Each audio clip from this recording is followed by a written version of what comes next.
संविधान के भाग 3 देखेंगे। भाग 2 तक देख लिए हैं। भाग 3 हमारा है मूल अधिकार, जिसे मौलिक अधिकार कहते हैं। भाग 3 में हमारा अनुच्छेद है 12 से लेकर 35 तक अनुच्छेद है। मौलिक अधिकार अमेरिका से लिया गया। मौलिक अधिकार कहाँ से लिया गया है? अमेरिका से। मौलिक अधिकार को मैग्ना कार्टा कहा जाता है। यह अधिकार जन्म से ही प्राप्त होता है।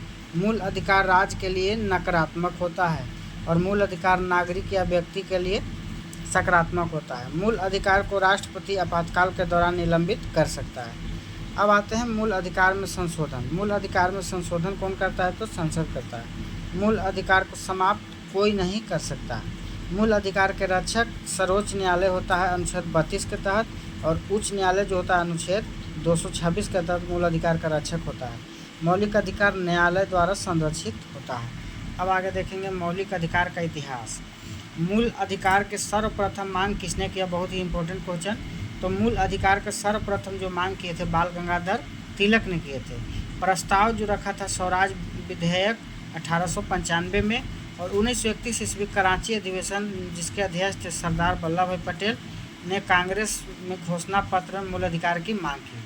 अब आते हैं मौलिक अधिकार कितना है। तो मौलिक अधिकार मूल संविधान में 7 प्रकार के थे। पहले थे मौलिक अधिकार मूल संविधान में 7 प्रकार के, जबकि वर्तमान में मौलिक अधिकार 6 है। संपत्ति का अधिकार आर्टिकल 31 कानूनी अधिकार के तहत 300 के कम में 44वां संविधान संशोधन 1978 के तहत रखा गया है। अब आते हैं मौलिक अधिकार। तो मौलिक अधिकार 6 प्रकार के हैं। समानता का अधिकार जिसमें आर्टिकल 14 से 18 है।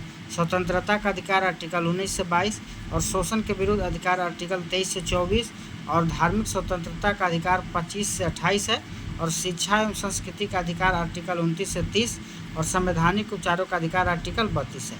इसका ट्रिक के रूप में याद करना चाहेंगे तो स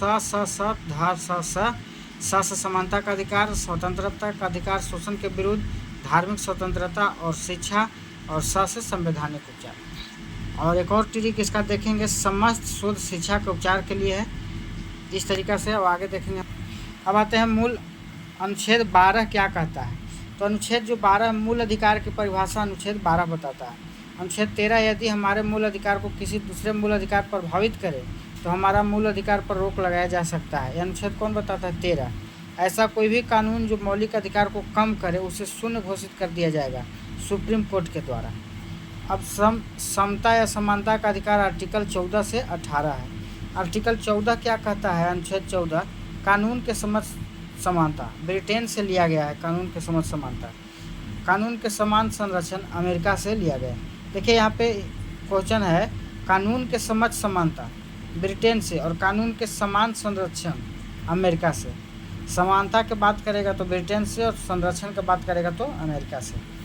अब है आर्टिकल 15, केवल 5 आधार पर दिया जाता है। आर्टिकल 15 बहुत इंपॉर्टेंट है। पहला है जाति, दूसरा धर्म, तीसरा लिंग, चौथा वंश, और 5वां जन्म स्थान के आधार पर दिया जाता है।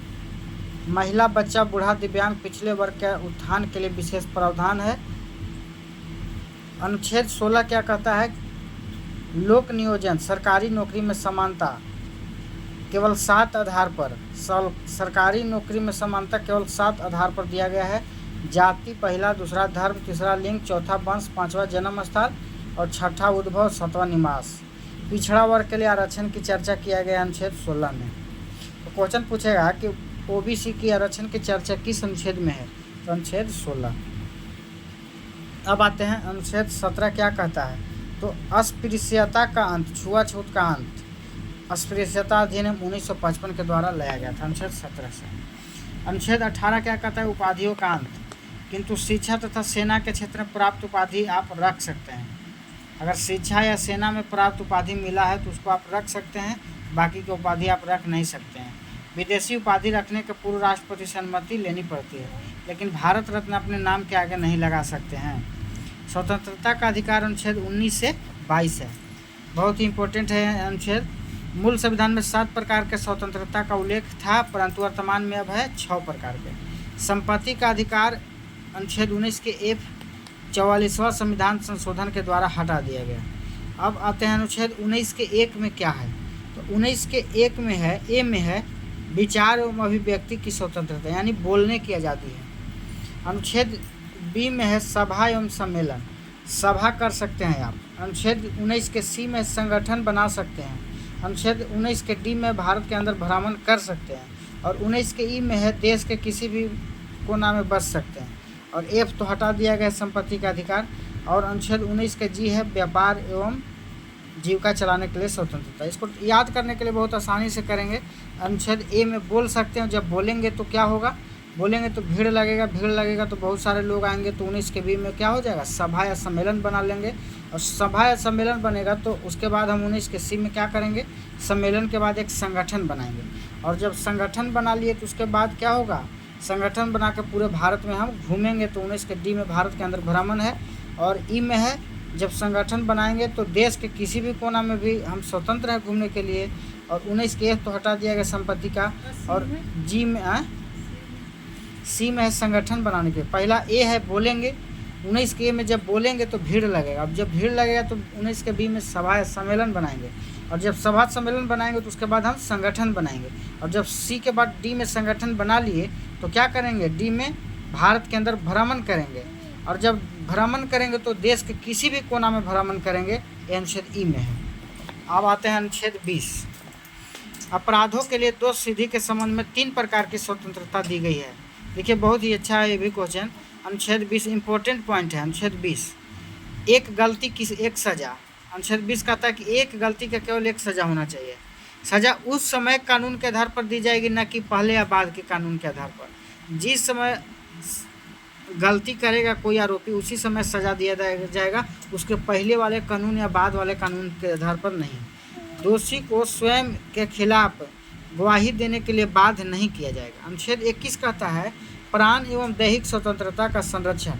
इस अनुच्छेद के अंतर्गत प्राप्त स्वतंत्रता जिसे है कि अनुच्छेद 21 है कि जीवन का अधिकार है, जीने का अधिकार, व्यक्तिगत स्वतंत्रता है, गरिमा के साथ जीने की स्वतंत्रता आपको अनुच्छेद 21 देता है, निजता की स्वतंत्रता देता है, विदेश घूमने की स्वतंत्रता, जीवन साथी चुनने की स्वतंत्रता देता है, स्वच्छ पानी पीने के लिए, स्वच्छ पर्यावरण, सोने की स्वतंत्रता है। अनुच्छेद 21 के तहत आप कितनी देरी सो सकते हैं, आप अनुच्छेद 21 के तहत 20 घंटा भी सो सकते हैं। अब आते हैं अनुच्छेद 21 के क। राज्य 6 से 14 वर्ष। अब देखिए 21 के कम है कि राज्य के 6 से 14 वर्ष के समस्त बच्चों को निःशुल्क तथा अनिवार्य शिक्षा उपलब्ध करेगा। यह 86वां संविधान संशोधन 2002 के द्वारा जोड़ा गया है, बहुत ही इम्पोर्टेंट है। एक्ट 2009 के द्वारा मान्यता मिला है RT एक्ट और लागू हुआ 1 अप्रैल 2010। शिक्षा का अधिकार 1 अप्रैल 2010 को लागू हुआ। अब आते हैं अनुच्छेद 22। इसमें 3 प्रकार की स्वतंत्रता दी गई है जो गिरफ्तारी से संरक्षण है। पहला है कि हिरासत में लेने का कारण बताना होगा। अनुच्छेद 22 में अगर किसी व्यक्ति को गिरफ्तारी करते हैं तो आपको बताना होगा कि किसी व्यक्ति को आप हिरासत में क्यों लिए। दूसरा है कि 24 घंटा के अंदर उसे न्यायालय में प्रस्तुत किया जाएगा। तीसरा है गिरफ्तार व्यक्ति को अपने मनपसंद वकील रखने का अधिकार है। अब है निवारक निरोध अधिनियम। निवारक निरोध अधिनियम के अंतर्गत किसी व्यक्ति को अपराध करने के पूर्व ही गिरफ्तार किया जाता है। इस कानून के तहत किसी भी व्यक्ति को बिना कारण बताए अधिकतम 3 महीना तक गिरफ्तार और नज़रबंद कर सकते हैं। शोषण के विरुद्ध अधिकार अनुच्छेद 23 और 24 कहता है। अनुच्छेद 23-24 शोषण के विरुद्ध है। 23 है कि बलात्कार, शर्म, जबरदस्ती तथा मानव के दुर्व्यवहार का प्रतिषेध। इसके द्वारा किसी व्यक्ति को खरीद बिक्री, बेगारी तथा जबरदस्ती श्रम पर रोक लगाया गया है, परंतु राष्ट्रीय सुरक्षा के मुद्दे पर बलात्कार, श्रम या बेगारी कराया जा सकता है। अगर राष्ट्र के लिए सुरक्षा की जरूरी है तो बलात्कार, श्रम छोटे और अनुच्छेद 24 क्या कहता है, बाल श्रम प्रतिषेध। अनुच्छेद 23 कहता है किसी से जबरदस्ती काम नहीं करा सकते हैं, जबकि अनुच्छेद 24 कहता है कि बाल श्रम 14 वर्ष से कम उम्र के बच्चों को कारखाने या किसी अन्य जोखिम भरे काम पर नियुक्ति नहीं किया जा सकता है। अब है धार्मिक स्वतंत्रता का अधिकार अनुच्छेद 25 से 28। अनुच्छेद 25 कहता है कि अंतःकरण एवं व्यक्तिगत धार्मिक स्वतंत्रता का अधिकार। 25 में है कि आपको व्यक्तिगत स्वतंत्रता का अधिकार है। इसके तहत सिखों के कृपान, मुस्लिम को दाढ़ी, हिंदू को टीका इत्यादि रखने की स्वतंत्रता है। अनुच्छेद 25 के तहत आपको क्या है, दाढ़ी रखने को मुस्लिम को आज़ादी है, सिखों के कृपान, हिंदू को टीका इत्यादि की स्वतंत्रता है। अनुच्छेद 26 क्या कहता है? धार्मिक कार्य का प्रबंध, धार्मिक स्वतंत्रता का अधिकार। अनुच्छेद 25 से 28 हम लोग देखें। अनुच्छेद 25 है अंतःकरण और व्यक्तिगत धार्मिक स्वतंत्रता, मतलब हम किसी भी धर्म को व्यक्तिगत रूप से हम अपना सकते हैं, अनुच्छेद 25 कहता है। जिसमें है कि सिखों को कृपान, मुस्लिम दाढ़ी भी रख सकता है, उसको आप रोक नहीं सकते हैं, हिंदू को टीका देने से आप रोक नहीं सकते हैं, अनुच्छेद 25 कहता है। अनुच्छेद 26 कहता है कि धार्मिक कार्य का प्रबंध की स्वतंत्रता, इसमें सामूहिक धार्मिक स्वतंत्रता है। इसी के तहत यज्ञ हवन, अगर कोई व्यक्ति यज्ञ करा सकता है सामूहिक यज्ञ, तो आप उसको रोक नहीं सकते हैं, उसको अनुच्छेद 26 के तहत अधिकार है यज्ञ कराने का। अनुच्छेद 27 है धार्मिक कार्य के लिए रखा धन पर टैक्स नहीं लगेगा। अगर धार्मिक कार्य के लिए मंदिर में कोई टैक्स है, कोई पैसा है, तो उस पर टैक्स नहीं लगेगा। अनुच्छेद 28 कहता है कि सरकारी धन से चल रहे संस्थान में, अनुच्छेद 28 कहता है कि सरकारी धन से चल रहे संस्थान में धार्मिक शिक्षा नहीं दिया जाएगा। सरकारी धन से अगर चल रहा संस्थान है तो उसको धार्मिक शिक्षा उसमें नहीं दिया जाएगा। अब है शिक्षा एवं संस्कृति का अधिकार, अनुच्छेद 29-30। अनुच्छेद 29 कहता है कि अल्पसंख्यक के हितों का संरक्षण। इसमें कहा गया कि किसी भी अल्पसंख्यक को उसकी भाषा, बोली, लिपि तथा संस्कृति के आधार पर शिक्षण संस्थान में प्रवेश से नहीं रोक सकते। अनुच्छेद 30 है अल्पसंख्यक की शिक्षा संरक्षण। इसके तहत अल्पसंख्यक अपने मनपसंद की शिक्षा संस्थान का स्थापना कर सकते हैं। अब है संपत्ति का अधिकार, अनुच्छेद 31। 44वां संविधान संशोधन 1978 के तहत संपत्ति के अधिकार को समाप्त कर इसे कानून अधिकार अनुच्छेद 300 के क में भाग 12 में बना दिया गया है। अब है संवैधानिक उपचारों का अधिकार, अनुच्छेद 32। अनुच्छेद 32 को संविधान की आत्मा कहा गया है, डॉक्टर भीमराव अंबेडकर ने कहे हैं। अनुच्छेद 32 को मूल अधिकार बनाने वाला मूल अधिकार कहा जाता है। मूल अधिकार के हनन होने पर हम सर्वोच्च न्यायालय, सुप्रीम कोर्ट अनुच्छेद 32 के तहत जा सकते हैं और उच्च न्यायालय, हाई कोर्ट अनुच्छेद 226 के तहत जा सकते हैं। मूल अधिकार के हनन होने पर सुप्रीम कोर्ट को 5 प्रकार के रिट जारी करती है। पहला है बंदी प्रत्यक्षीकरण, जिसे कहते हैं हैबियस कॉर्पस। इसके द्वारा न्यायालय बंदी करने वाले अधिकारी को आदेश देती है कि उसे 24 घंटे के भीतर सशरीर न्यायालय में प्रस्तुत करे। इसके द्वारा न्यायालय बंदीकरण करने वाले अधिकारी को आदेश देती है कि उसे 24 घंटे के भीतर सशरीर न्यायालय में प्रस्तुत करे। दूसरा है परम आदेश, जिसे मैंडमस कहते हैं। जब कोई सरकारी कर्मचारी अच्छे से काम नहीं करता तो उस पर यह जारी किया जाता है। सरकारी कर्मचारी के लिए है परमादेश। अब है प्रतिषेध, प्रोहिबिशन। यह ऊपरी न्यायालय अपने से निचले न्यायालय पर तब लाती है जब निचले न्यायालय अपने अधिकारों का उल्लंघन करके फैसला सुना चुकी रहती है, उसके बाद ये प्रोहिबिशन लाया जाता है। अब है उत्प्रेषण, कार्टियोरी। यह भी ऊपरी न्यायालय के अपने से निचले न्यायालय पर तब लाती है जब निचले न्यायालय का अधिकार का उल्लंघन करके फैसला सुना चुकी रहती है। 5वां है क्योटो वारंटो, अधिकार परीक्षा। जब कोई अधिकारी ऐसा कार्य करने लगा जिसके लिए वह अधिकृत नहीं है तो उसे रोकने के लिए अधिकार परीक्षा आता है। अब है अनुच्छेद 33। संसद, सेना, मीडिया तथा गुप्तचर के मूल अधिकारों को राष्ट्रीय सुरक्षा के हित में सीमित कर सकती है। अनुच्छेद 33 कहता है कि संसद, सेना, मीडिया तथा गुप्तचर के मूल अधिकारों को राष्ट्रीय सुरक्षा के हित में सीमित का मतलब है कि अगर भारत के मूल अधिकारों का अगर हनन हो रहा है तो संसद का अधिकार अनुच्छेद 33 के तहत कि सेना को, मीडिया को, गुप्तचर को कि उसके हित में लगा दे। अनुच्छेद 34 है भारत के किसी भी क्षेत्र में मार्शल लॉ लागू किया जा सकता है। आपसा arm forces special power act, martial law जो क्या है, जैसे में मणिपुर और असम में जो कांड हुआ था किसी महिला पर, इस तरीक़ा से, तो इस तरीका का अगर घटना आएगा तो अनुच्छेद 34 के तहत मार्शल लॉ लागू कर सकता है। अनुच्छेद 35 है संसद मूल अधिकारों को अधिक शक्तिशाली बनाने के लिए संशोधन कर सकता है। अगर संसद को मूल अधिकार को अधिक शक्तिशाली बनाना है तो उसको संशोधन करने का अधिकार है अनुच्छेद 35 में।